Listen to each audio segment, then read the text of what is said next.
Okay, magandang araw po sa lahat. Medyo hindi magandang ating karamdaman sa ngayon kasi yung ating sakit na erosive gastritis ay patuloy nating nilalabanan. So,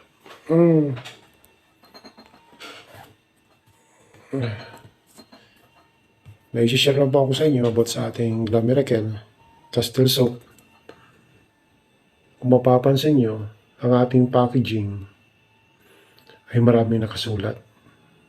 Yan o. Makikita nyo po. Maraming nakasulat po dyan. Magtatanong kayo sa mga hindi pa nakabili kung ano yung mga nakasulat po dyan. Alam niyo po ba kung bakit nabuo ko itong sabon na to? Ano ba yung dahilan ko? Ano ba yung dahilan ko? Ba't ko nagawa to? Kumbaga wala naman akong skill sa paggawa o pagpormula ng mga ganitong bagay. Kasi nga nakapokus tayo sa food business na hindi naman naging successful. So ngayon, kumbaga, temporary natin na hinihinto muna kasi nga na-burn out na rin po tayo. So ngayon, humingi ako ng sign sa Panginoon na bigyan niya ako ng wisdom kung ano ba talaga yung gagawin ko. Kasi lahat ng kumbaga parang napaka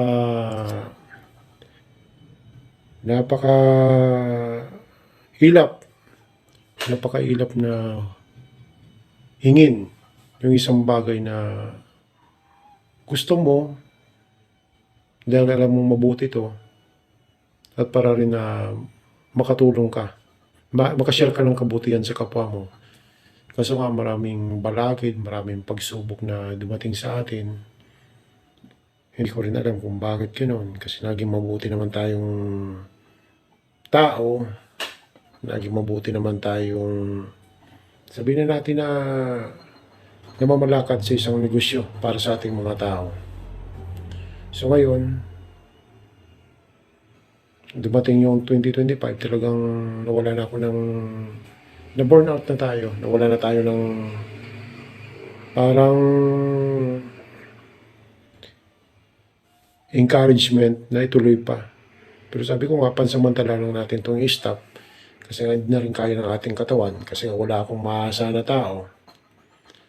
So ngayon, humingi tayo ng sign sa Panginoon, nabigyan ako ng wisdom kung ano yung talagang pwede ko pang gawin.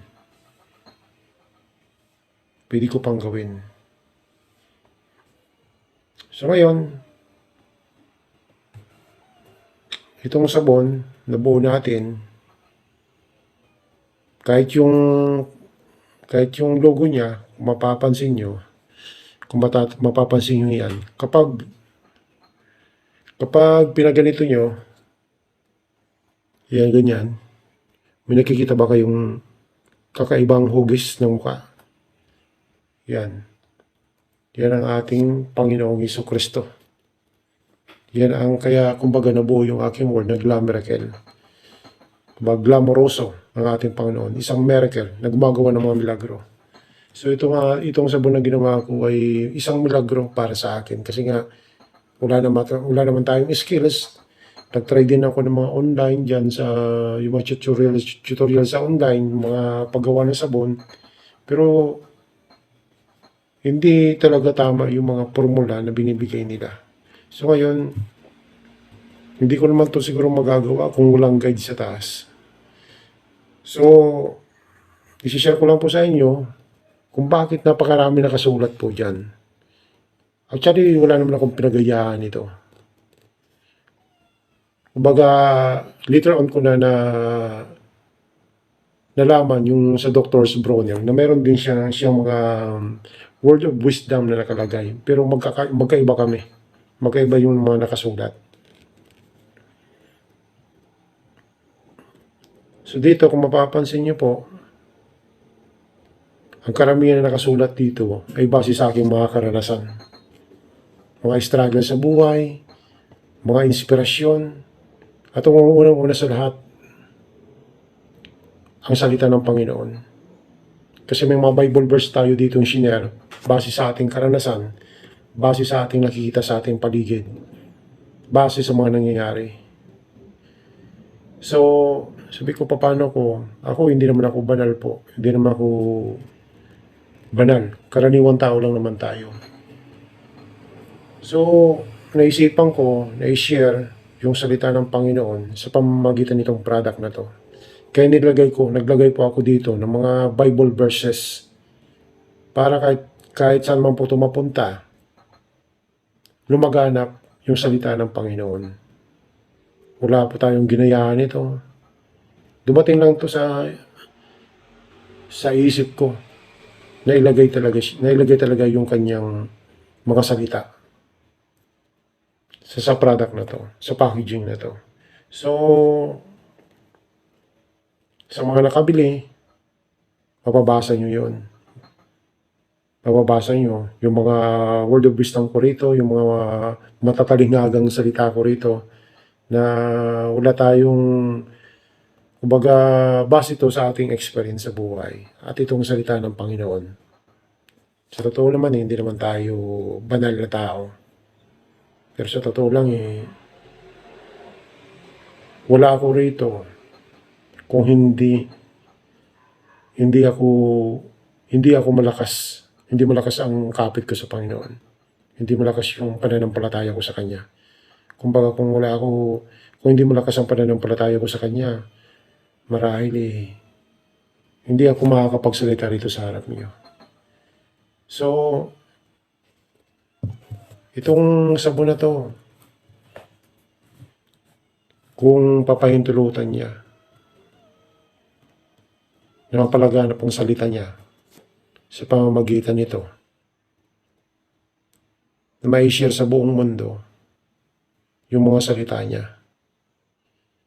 at mga dapat ko pang gawin para may bahagi yung kanyang kabutihan. Marami sigurong nag-iisip yan, ano ba to? Nagninegosyo, ginagamit yung salita ng Panginoon. O kumbaga ginagamit ko para makakuha lang ng simpatya sa inyo para bumili kayo. Hindi po. Kasi pumasok po talaga yan sa puso ko. Sa isip ko, nailagay yung kanyang mga salita, mga Bible verse, para may palaganap yung kanyang banal na salita. Hindi naman po ako magtatayo ng tawag yan, ng isang religion o sabihin na natin isang sekta o kaya religious organization. Tayo po ay karaniwang tao lamang na gusto magbahagi ng salita ng Panginoon. Hindi naman po ako banal, pero masabi ko na ako ay madasalin na tao kasi nga, alam nyo, nung bata pa talaga ako, lagi akong dinadala kasama ng nanay ko, pinagsisimba. Hindi ko lang ma-recall kung Catholic ba yung pinagsisimbahan niya. Kasi nga bata pa tayo Siguro mga 5 taon pa ako noon. Magli-5 taon pa lang. Kasi yung nanay ko nawala magpipitong taon ako. So, yun lang ang na-recall ko. So ngayon, talagang hindi na ko naman sinasabi na ako perfecto. Tayo po ay makasalanan. Makasalanan pa ako. Ang dami kong kasalanan. Ang dami kong mga pagkakamali sa buhay ko. Lalong-lalo na nung binata tayo. Pero ang pagkakamaling yun ay doon tayo natututo. So ngayon, kung ako'y papahintulutan ng Panginoon na ang kanyang na ako, na isang tulad ko, na isang karaniwang tao lamang, hindi kilala, na sa pamamagitan ng product na to, kumbaga ay maipalaganap ang salita niya, mangyayari yon. Pero kung hindi man, wala rin akong magagawa. Siguro iba ang plano niya sa akin, o iba ang hindi natin alam Pero ano man ang mangyari, ang mahalaga, nasimulan ko na to. So sa mga gusto po mag-try, try nyo na lang po. Marami kayong matututunan habang naliligo, habang ginagamit nyo rito. Basahin nyo po lahat ng to, yung mga nakasulat. Yung mga nakasulat ko po dyan ng mga bagay-bagay. Marami kayong matututunan sa buhay. Lalo na po yung mga mga kasabihan, mga quotation ko na nilagay rito. Nakakaiba. Base yan sa experience natin sa buhay. At lalong-lalo na po yung mga Bible verses natin dito na nilagay. Ha? Kumbaga yan ay ginather natin base sa aking experience, base sa aking nakikita sa paligid ko. So, hindi naman tayo nagmamakawa sa inyo, nasuportahan niyo ako.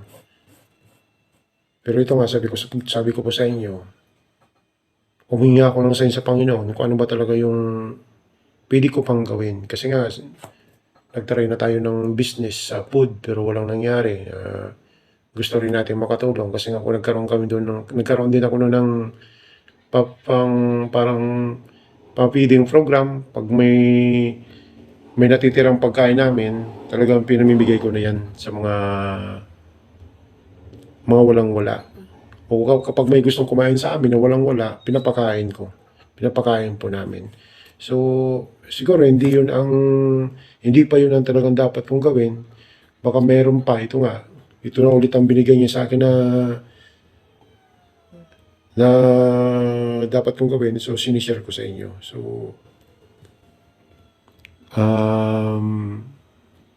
kayo na lang po kung gusto nyo i-try. Hindi lang kayo, kumbaga ay babango. Ha? Magkakaroon pa kayo ng pagkain ng salita ng Panginoon. Yan, yung mga Bible verses po nito. Saka yung mga nilagay ko rito, mga quotation, mga saying na galing sa puso ko sa aking pagkatao base sa ating experience. Isang example nga po nito, ito nga po, nakakatawa itong isang example ko rito. Sa mga mag-asawa to. Ito, babasahin ko po sa inyo. For a peaceful home, simply listen to your wife. Keep quiet. Always remember, a happy wife means a happy life. Yun. Diba? May natututunan po kayo. Ito yung pinaka-paborito ko talaga. Without the challenges I face in my life, I wouldn't exist in this world. Then, who am I to you? Diba? Kasi, kung wala yung mga challenges na yun na dumating sa buhay ko, na kinaharap ko, nilabanan ko, hindi ako mag-exist ngayon sa harap nyo. Kasi baka iba yung pagkatao ko. Diba? Kasi kung naging mahina ang loob ko dun sa mga pagsubok na binigay sa akin ng Panginoon, ibang tao ang makausap nyo ngayon. Hindi ako. Iba siguro yung pagkatao ko. Kaya nagpapasalamat ako dun sa mga pagsubok na binigay sa akin kasi doon nabuo yung ating pagkatao. Ngayon, kung hindi yung nabuo yung aking pagkatao, di ba? Hindi ako naging ganito. Ano ba ako para sa inyo? Siyempre, baliwala. Wala. Ano ba ako sa mga tao na sa paligid ko? Wala, di ba? Kasi iba rin yung taong makikilala ko. Kung iba yung naging pananaw ko dun sa mga pagsubok na dumating sa buhay ko. So, yan po yun. Yan ang isa sa mga nilagay natin dito base yan sa experience natin sa buhay. At marami pa po. Marami pa po. Marami kayong matututunan habang nagsisiyar kayo. Habang naliligo, pwede nyo basahin to. Lalo na yung Bible verse. Marami kayong mga aral. Sa umaga, di ba? Bago kayo magising, bago kayo maligo, basahin niyo muna. Basahin niyo yung mga Bible verse dyan na nakasulat po natin. At yung mga salita na naipaloob ko rito. Magagandang aral kung kakapulutan nyo. Kaya yan lang po muna may share natin. So, hindi naman po ako sikat, mga kaglamerakel. Kasi tayo mga Pilipino, lalo na mga Pilipino, karamihan na sinusuportahan talaga pagdating sa ganitong situation ay yung mga nakikilala mo na sa social media bago nila suportahan. Diba? So, ako, maniwala kayo sa produktong to. Kasi galing to sa aking puso, sa aking pagkatao. kumbaga yung dedication ko dito, kumbaga itiras ko talaga kay God para mabuo to. Hindi ako nagpagawa ng formula nito. Hindi ako tulad ng mga sumikat na mga, may mga sabon, di ba? Yung mga product ng sabon na sumikat sila. Nagpagawa talaga sila ng formula. Hindi sa ibang bansa pa. Hindi talaga sila tutuloy yung gumawa. Ito, ako po yung gumawa. Kaya masasabi ko na talagang maganda po tong sabon na to. Ha? Maganda po to. Hindi lang sa marami kayong matututunan. Yun. Palaganapin natin ang salita ng Panginoon sa pamamagitan po nito. Tulungan niyo po ako. Sige po, maraming salamat at medyo pagod na rin po ang inyong lingkod. Kailangan na rin po natin munang magpahinga. God bless po.